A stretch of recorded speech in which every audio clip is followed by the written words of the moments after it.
Halo, assalamualaikum semuanya. Waalaikumsalam. Oke, selamat siang. Siang. Bagaimana kabarnya hari ini? Alhamdulillah. Alhamdulillah. Oke, sebelum mulai pelajaran, ini minta tolong kepada Sandy untuk membuka doa dulu ya. Sebelum mulai belajar kali ini, mari kita berdoa terlebih dahulu. Berdoa dalam hati masing-masing dimulai. Berdoa dapat. Terima kasih Sandy. Mudah-mudahan hari ini kita bisa belajar dari awal kalian dengan lancar ya. Dapat ilmu yang bermanfaat juga. Oke, karena tadi kalian sudah istirahat siang, coba lihat sekelilingnya. Ada sampah tidak? Bekas kejadian tadi. Tidak ada. Oke, bagus. Berarti tadi langsung buang sampah pada tempatnya. Nah, sekarang ibu ingin cek kehadiran kalian dulu ya. Kalian bisa scan kode QR yang ada di depan, lalu isi Google Form-nya. Ibu beri waktu 2 menit.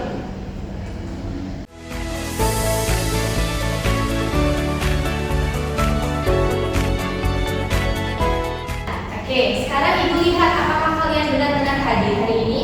Kita lihat. Sip, bagus. Alhamdulillah semuanya hadir ya. Pertahankan untuk kedepannya, oke? Nah, pada hari ini kita akan belajar mengenai efek Doppler. Nah, efek Doppler ini masih dalam bahasan gelombang bunyi. Namun sebelum itu, seperti biasa, ibu ingin memberikan spirit of day terlebih dahulu ya. Nah, di sini ada kutipan dari salah satu tokoh fisika bernama Max Planck.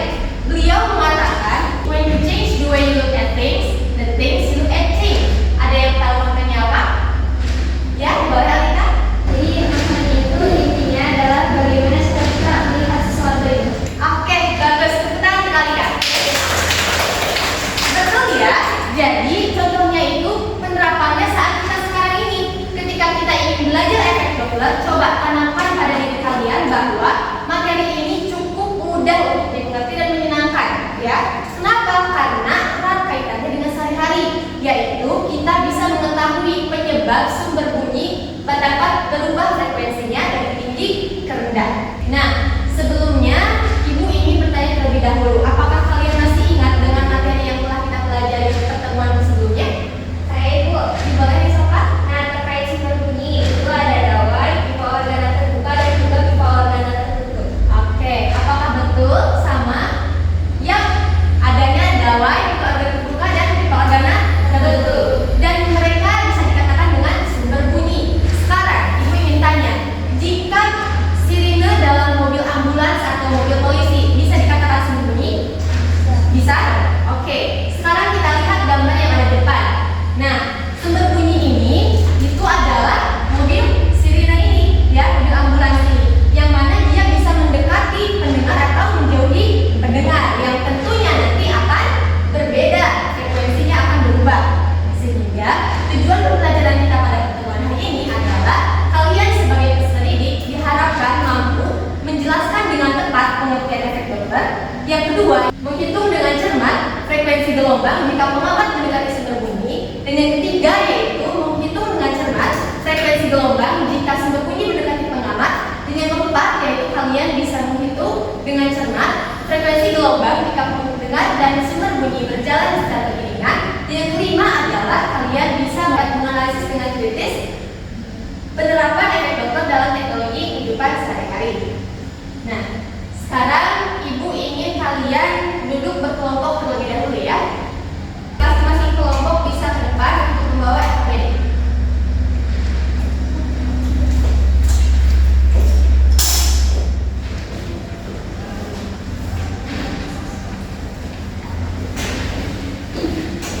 Sekarang kalian coba lihat terlebih dahulu ya video yang ada di depan.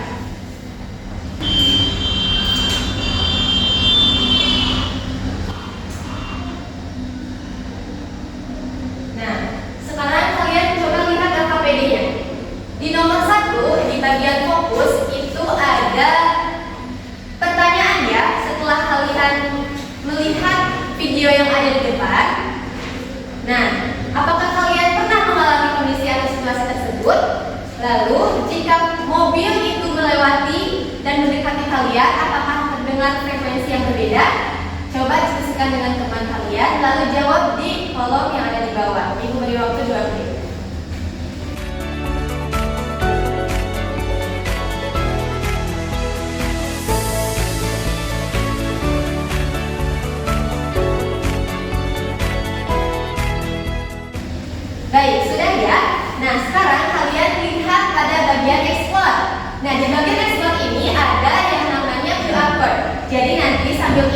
dijelaskan, kalian bisa men-scan jika ada sesuatu yang kelewat dari apa yang dijelaskan. Lalu di bagian reflect ini sambil menjelaskan nanti, kalian bisa mencatat poin-poin pentingnya. Dapat dipahami? Ya, Bu. Oke, baik. Nah, sekarang kita lihat gambar yang ada di depan. Sumber bunyi di sini adalah mobil ambulans atau nanti sirenenya yang berbunyi. Ketika dia mendekati observer atau pengamat, maka frekuensi yang dia dengar akan semakin tinggi. Dan di sini panjang gelombangnya itu akan semakin pendek. Sedangkan ketika source-nya atau sumbernya menjauhi observer atau pengamat, maka panjang gelombangnya akan semakin panjang dan frekuensinya akan semakin rendah. Di sini kita bisa menyimpulkan hubungan antara frekuensi dengan panjang gelombang. Ada yang tahu apa? Oke, ya, Sismi. Frekuensi itu berbanding terbalik dengan panjang gelombang. Oke, betul. Tepuk tangan untuk Sismi. Betul ya, berbanding terbalik. Sebetulnya di sini juga kita bisa mengetahui apa makna dari efek Doppler itu sendiri, yaitu efek Doppler merupakan perubahan frekuensi bunyi yang dapat berubah dengan adanya gerakan relatif antara sumber bunyi dan pengamat. Maksudnya gerakan relatif itu apa? Jadi dia bisa mendekati atau menjauhi sumber bunyi atau bahkan pengamatnya itu sendiri. Sekarang kita lihat di sini ada yang namanya formula efek Doppler. Di sini bisa dilihat bahwa untuk mencari frekuensi pendengar, meskipun di beberapa kondisi frekuensi tidak selalu frekuensi pendengar yang dicari, melainkan kecepatan pendengar, kecepatan sumber bunyi maupun frekuensi sumber bunyi. Sekarang kita lihat terlebih dahulu makna dari VU ini adalah kecepatan bunyi di udara yang biasa diketahui sebesar 340 meter per second. Sekarang kita lihat di sini analisis mengapa ada tanda plus minus pada VP maupun VS. Apakah ada maknanya? Tentu ada. Nah, kita lihat di sini bahwa ketika pendengar mendekati sumber bunyi, maka tanda dari VP-nya itu akan positif. Begitupun sebaliknya, ketika dia menjauhi sumber bunyi, maka tandanya negatif. Dan untuk sumber bunyi, ketika dia menjauhi pengamat atau pendengar, maka tandanya positif. Dan ketika mendekati, maka tandanya adalah negatif. Sekarang, jika dia, apakah dia memiliki kecepatan? Tidak ya, sehingga nilainya adalah 0 meter per second. Nah, sekarang kita lihat di sini pemanfaatan efek Doppler pada teknologi. Yang pertama yaitu pada radar. Radar ini biasa dimanfaatkan oleh ahli meteorologi untuk mengecek apakah adanya suatu badai atau tidak dalam suatu tempat. Nah, cara kerjanya bagaimana? Yaitu dengan menghitung frekuensi bunyi yang didapatkan oleh radar sehingga dia bisa mengukur kecepatan objeknya. Begitupun dengan ekokardiogram. Ekokardiogram ini dapat digunakan oleh para dokter gitu ya untuk melihat suatu gambaran jantung pasien atau akhirnya mereka bisa mengetahui kecepatan aliran darah pada jantungnya. Nah, sejauh ini apakah ada yang ingin bertanya? Saya Boleh? izin bertanya, ketika keadaan frekuensi sangat rendah atau sangat bising, apakah efek Dopplernya masih bisa diukur atau tidak? Oke, pertanyaannya bagus ya. Sekarang berpikir. Oke, nah sekarang apakah efek Dopplernya masih bisa dihitung atau bisa diukur ketika sangat bising atau sangat pelan? Tentu bisa. Kenapa? Karena saat dia sangat bising dalam satu kondisi tentu yang ada namanya interferensi gelombang, perpaduan gelombang dari beberapa sumber bunyi. Nah, sehingga itu menyebabkan distorsi gelombang bunyi. Sedangkan ketika frekuensinya sangat lemah, maka itu akan terjadi yang namanya perubahan gelombang bunyi yang menurun secara signifikan. Nah, sehingga perlu adanya suatu alat yang canggih dan memiliki sensitivitas yang tinggi sehingga dia bisa mengukur perubahan frekuensi yang terjadi. Dapat dipahami? Terima kasih, Bu. Oke, terima kasih. Nah, sekarang kalian bisa lihat di LKPD pada bagian apply. Di sana ada latihan soal, 3 buah soal. Kalian bisa diskusikan terlebih dahulu dengan teman-teman ya. Ibu beri waktu selama 10 menit.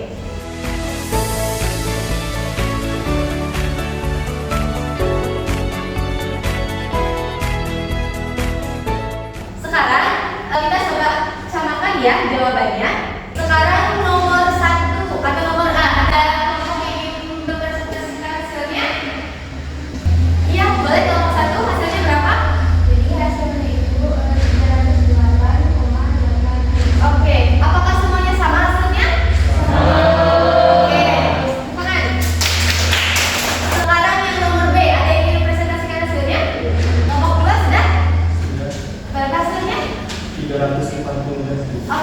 Betul, semuanya sama hasilnya? Oke, sama ya. Sekarang yang nomor C, kelompok 3, boleh berapa hasilnya? Hasilnya 300 Hz. Oke, 300 Hz. Semuanya sama hasilnya? Sama. Oke, sip, bagus. Nah, karena ibu juga ingin mendapatkan hasil kalian mengerjakan, coba nanti kalian scan atau foto hasil LKPD-nya, isinya nanti kalian bisa kirim melalui QR code ini ya, melalui Google Drive ini. Ibu beri waktu 2 menit.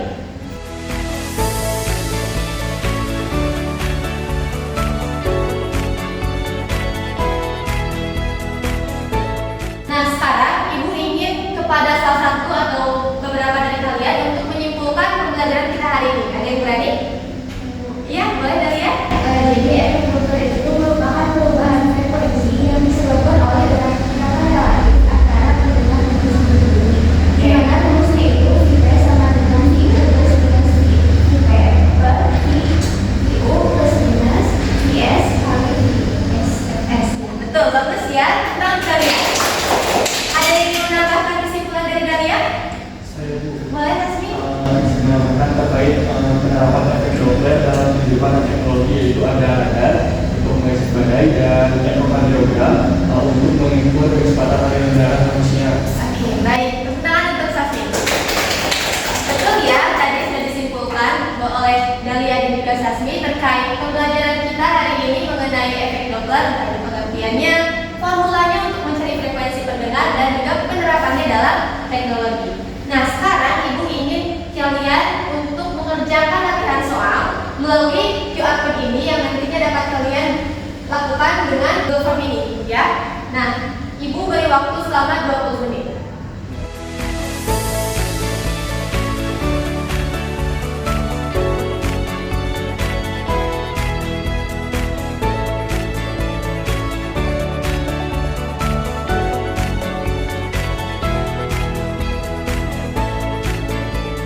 Oke, sudah. Nanti ibu akan cek hasil kalian, oke? Nah, sekarang pada bagian feedback ini, ibu ingin mengetahui nih bagaimana kesan ataupun pesan kerja setelah mengikuti pembelajaran pada pertemuan kali ini mengenai efek Doppler ya. Jadi nanti kalian bisa isi. Nah, contohnya di sini ya. Apakah kamu dapat memahami materi efek Doppler pada hari ini? Kalian bisa cerita di sini. Lalu, apakah kamu merasakan kesulitan saat menyelesaikan soal tadi waktu evaluasi atau bahkan bekerja kelompok ketika menyelesaikan 3 soal tadi ya. Nah begitu, coba kalian bisa tuliskan apapun yang ingin kalian sampaikan supaya kita dapat refleksi, supaya nanti kedepannya kita bisa lebih baik lagi dalam belajarnya. Oke, dapat dipahami? Oke, silakan scan perbukaannya. Ibu beri waktu 5 menit dari sekarang.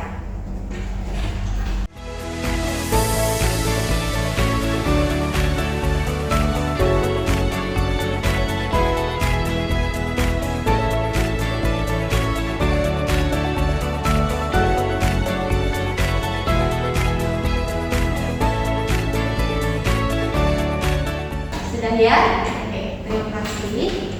Nah, karena pembelajaran kita sudah tahap akhir, sudah di akhir, maka ibu ucapkan banyak terima kasih kepada kalian yang sudah berpartisipasi aktif hari ini. Dan jangan lupa untuk pertemuan berikutnya kalian bisa mempersiapkan materi mengenai alat optik, yaitu kacamata dan mata. Mudah-mudahan kita bisa bertemu